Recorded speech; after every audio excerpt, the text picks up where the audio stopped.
So the StarField Direct happened a little while ago, and I finally had some time to put my thoughts together on it. Watch the video, kind of look through it all, and find some stuff that I really liked, and a couple of things that I didn't.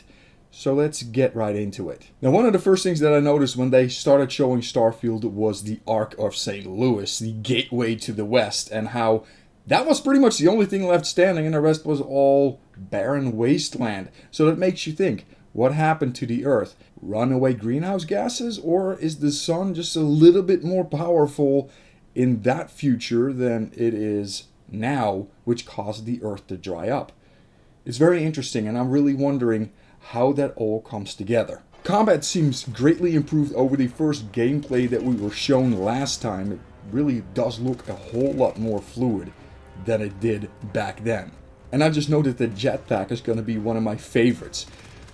But there was one reoccurring thing about those jetpacks that I saw throughout the entire Direct. That's right, they really did love their jetpack hits, which they're kind of cool, but it's also something that I don't think you should showcase too much. It makes sense, be able to hit a jetpack and it blowing up, but having it come back so many times that it kind of becomes boring. So I hope that is not something that happens all the time unless you deliberately shoot that jetpack with like a sniper rifle or something. Now, of course, StarField is all about exploration, and they really did showcase a lot of that. One thing that I do think is really missing is the fact that there is no ground vehicle shown. Now, that might be something that they're keeping in their pocket so that people that play the game, they find out that there are ground vehicles. That makes it easy to go from A to B, but we'll have to wait and see on that one. There will be fast travel back to the ship though, which is really a good thing because no one wants to walk back. So if you spent an hour walking in one direction and then you end up coming back, you only have to click on your ship and say, hey, fast travel back to it. You don't have to walk that entire hour back. One of the great things is that you can take your companions with you or leave them behind. It's the same that happened in all the other games. But there's one point of immersion that I really did like, and that is the fact that Vasco can say your name. Welcome back, Captain Howard. It's very neat. Although I do wonder what the limitations are, because I'm sure that my original name is probably not going to be something that Vasco can say. But hey, you know what? We'll report back on that when we have the game in hand. Now, StarField is all about ships, of course, and the ship will be your home, and the crew will interact with you on the ship. However, I don't know how big the variety is going to be. Are they just going to stick to their station, or are they actually going to interact with you in a meaningful way and actually interact with each other, make the ship feel alive? I hope the latter, but that's going to take a lot of effort to be able to do right because stuff ends up recycling a lot. And when it comes down to the interiors of the ship, they look properly used. And I really enjoy seeing that because if you have an explorer type ship, of course, stuff's not going to be super clean. It's going to be used, especially if you have crew members that are going about their day. They're not going to spend their entire day cleaning up the ship. No, they're going to be exploring. And when they're not exploring, they're going to be tired, so they're going to be sleeping. So I really hope that that is a theme that reoccurs throughout an entire ship. Would also kind of be cool, though, to have a ship that is completely clean. Like kind of like a pleasure cruiser kind of thing. Be interesting to see how much variety is there as well. Navigation is via a star map that makes me think of Mass Effect in a way, so you can see where you are, where you go, and where you want to go in the system. And of course there's scanning of planets, which that is very Mass Effect because you have to scan the planets and then send probes down. Only the difference there is that you're not going to be sending probes down, you're going to be going down yourself and then using your mining laser to mine. Which hopefully you can automate because I would really dislike having to frickin' mine everything myself. In StarField, you can only go as far as your grav drive will take you, so you just know that upgrade path is going to be one explorers are going to be interested in, and myself as well, because the one thing that I really dislike is having something gatekeep because you do not have the proper skills or equipment to get there. So, probably going to make sure that my ship is going to have a big old grav drive. So another thing that brought me back instantly to a game that I loved to play back in the day, which was Freelancer. You arrive at a planet and they end up scanning your cargo, and it has something that happened there as well to see if there's contraband or not, which also immediately leads to, hey, you can do multiple things in StarField. It's not just the same thing. You can smuggle, you can transport. really, really cool that you don't have to do all the stuff that requires shooting, running, and gunning. You can just do the stuff that is like commerce, even though there's probably going to be pirates around that are going to try to hijack your cargo because you're hauling something valuable. But, you know, it is what it is. That's what the guns on the ships are for. Does beg the question though, can you finish the game as a trader? Be interesting to see if you could do that. Build a ship without any type of weapons on it and finish the game without firing a shot in space. Not for me, but I know that there's people out there that like that kind of stuff. So New Atlantis seems more alive this go around than the first time we saw it. It's definitely more shock and awe.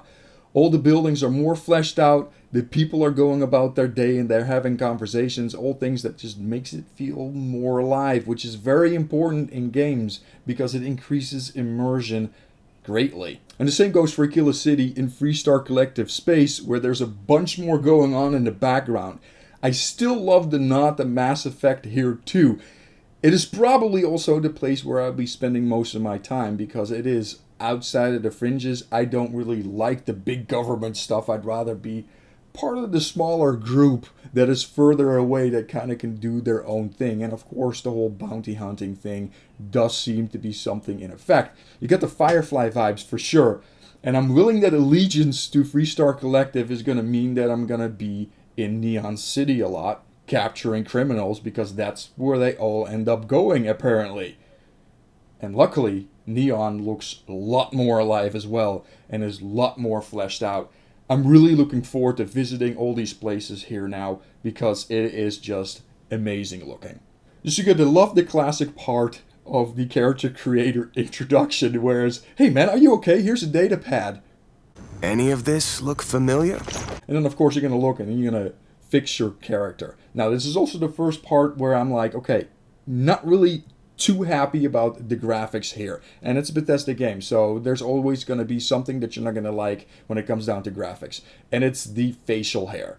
It just looks bad. It looks as bad as it did in Fallout 4, and now we're like, what, a freaking decade later almost?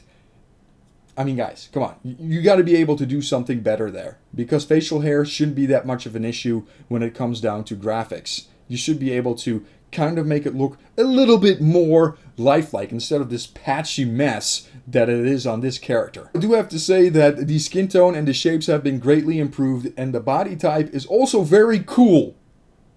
And on top of that, you can change the walking style to be more male or female centric. We already knew that backgrounds were a thing, but looking at it and the previous topic on how a grav drive will limit where you're going in one jump, Explorer seems like a solid pick out of the ones shown here. The same goes for the 3 traits you can pick, which are completely optional. Definitely not picking Hero Worshipped.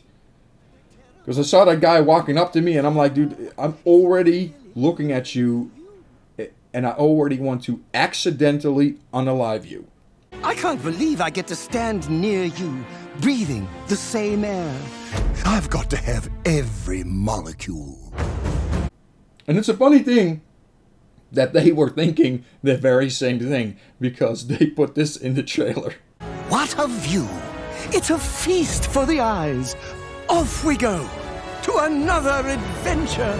I also love the skill tree. The base still unlocks with the token level up skill point, but from that point on, it will level up with usage of the skill via challenges rather than investing in further points.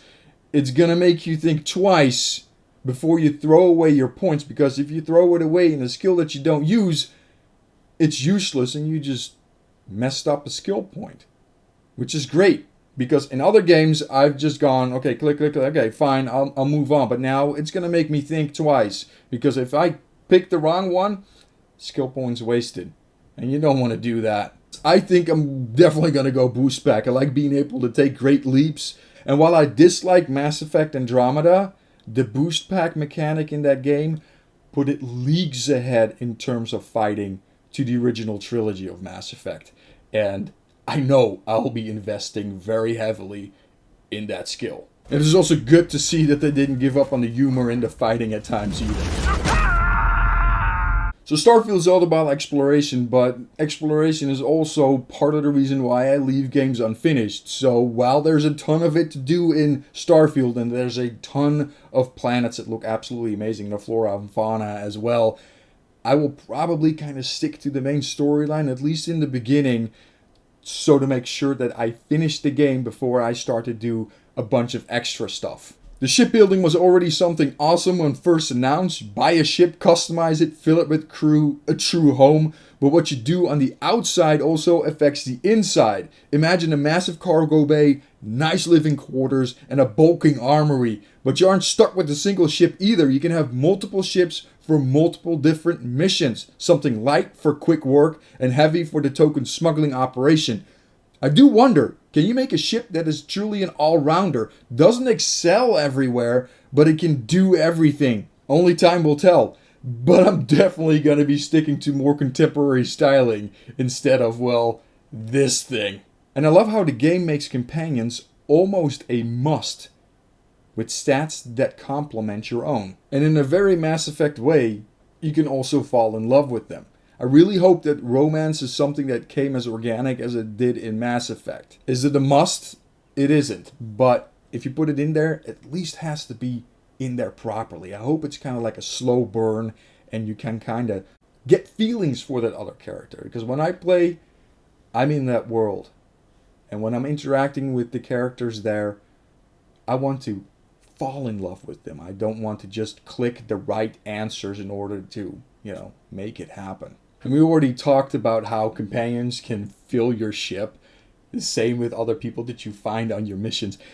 Really enjoy that you can surround yourself with people. You probably have the option of lone wolfing everything, but everything is better with other people around, and especially if they program it right and they have a lot of diversity, what's happening in your ship, making it feel truly alive. Now, spaceflight did not seem changed from the last time we saw it. It still feels sluggish to me when you look at it. It's something that you're probably going to get used to, and you'll be able to kind of glide your way into the shot, but it's still not something that I'm really too gung-ho about. I like more direct control. What I did like, though, was managing energy output to various systems. It brings me back to freaking X-Wing and TIE Fighter. I love those titles. And in some cases, you need more engine power to get away from a capital ship. Put all your shields up so whenever you do get hit, you don't get destroyed. Definitely hoping that there's going to be presets so you can do it on the fly, because getting into a menu and kind of changing it while you're fighting is going to be very hard. I had problems with X-Wing versus TIE Fighter.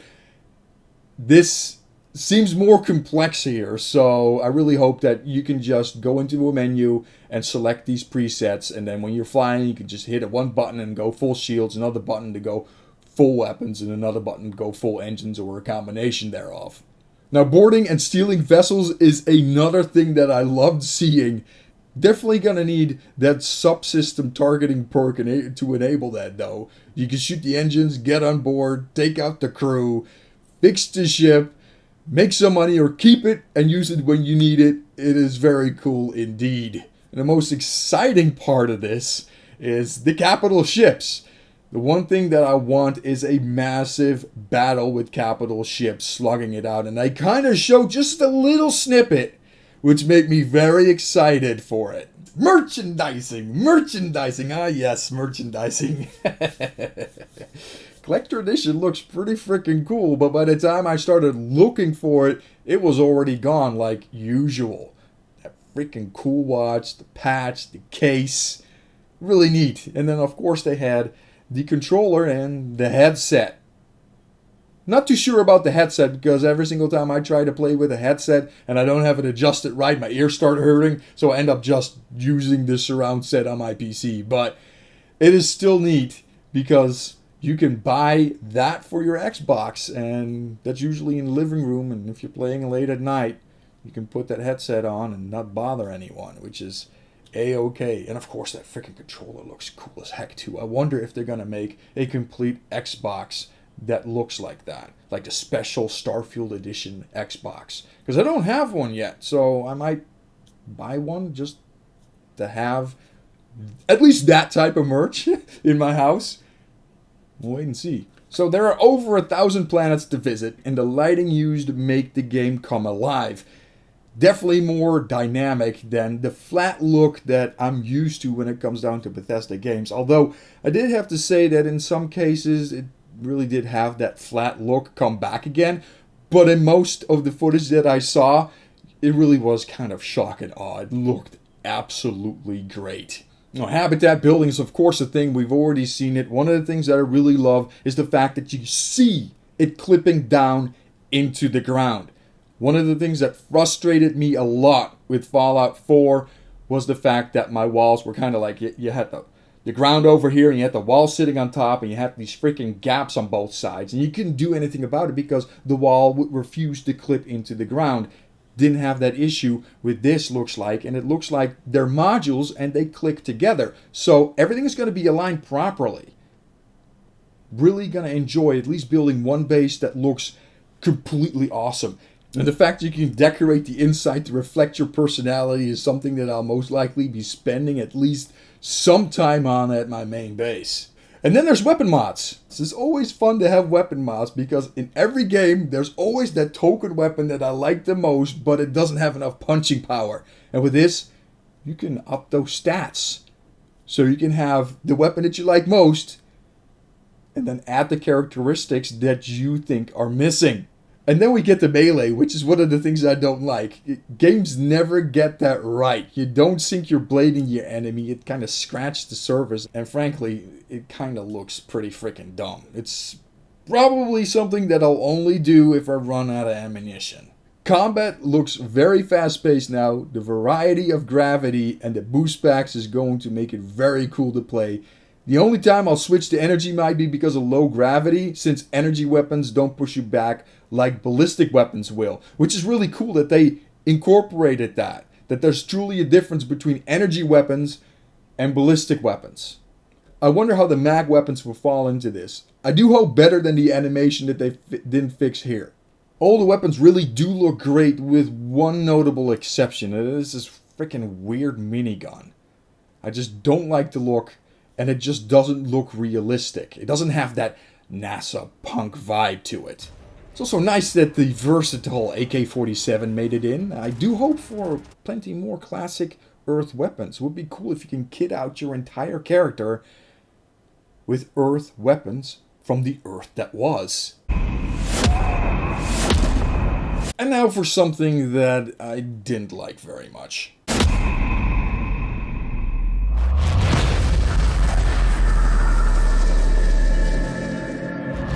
Space magic? Really? Like, everything was fine up until this point, and now I'm going, okay, I thought you were going NASA punk. Space magic is not NASA punk, that's Star Wars. I love Star Wars, by the way, but I just hope to not see it in StarField, and now it is something that we do have. One of the great things about Bethesda games is that you don't have to use it, but there's a chance that someone else might be using that same, well, force, I guess. And I just didn't want to see it. That's a downer, but I'm just going to ignore that for now. We're just going to package that up and then throw it away, and we're just going to leave that as it is. And then there's another thing that always bothers me when it comes down Bethesda games, and they had to just show it in the showcase again. You see this robot walking by, and then you look at the foreground, and these people are just... they're lifeless. There's nothing going on. You look in the background, and someone's moving the leg, but no one looks in the background. They look at that robot and what's going on in front of the robot, and these people are just lifeless. I mean, guys, you should have just put just a little bit more effort there, because that is just typical Bethesda thing that I go, man, they still can't get it right. Come on! But this is still alpha footage, right? It's not finished yet, so there's still just a little bit of time to just go into that scene and make it more dynamic. So just put some effort into that so it just looks a little bit more alive. Because the last thing that I want is just these glassed over people everywhere. It needs to feel good, feel alive. So the final conclusion here, I was impressed, very impressed. The footage that they showed here, 100% improvement over what they had last time. There's a couple of things I didn't like, but Like, we're talking 95% of the stuff that I saw here just makes me want to play this game. They did a good job on this. They showed the improvements, the lighting and everything else. And that extra time that they got, they went from what they would have released to a very polished gem with just a little bit of Bethesda weirdness going on. So what is your opinion? Did they do a good job? Do you want to play it, or do you have some concerns? Please let me know in the comment section below. I'd love to read it, love to reply to it, love to keep that conversation going. As always, hashtag game for the sake of gaming. If you enjoyed this, please hit that subscribe button. Still trying to hit 1,000 subscribers, even though I don't upload much. You know, hitting 4 digits is always cool. And take care. See you guys in the flip side.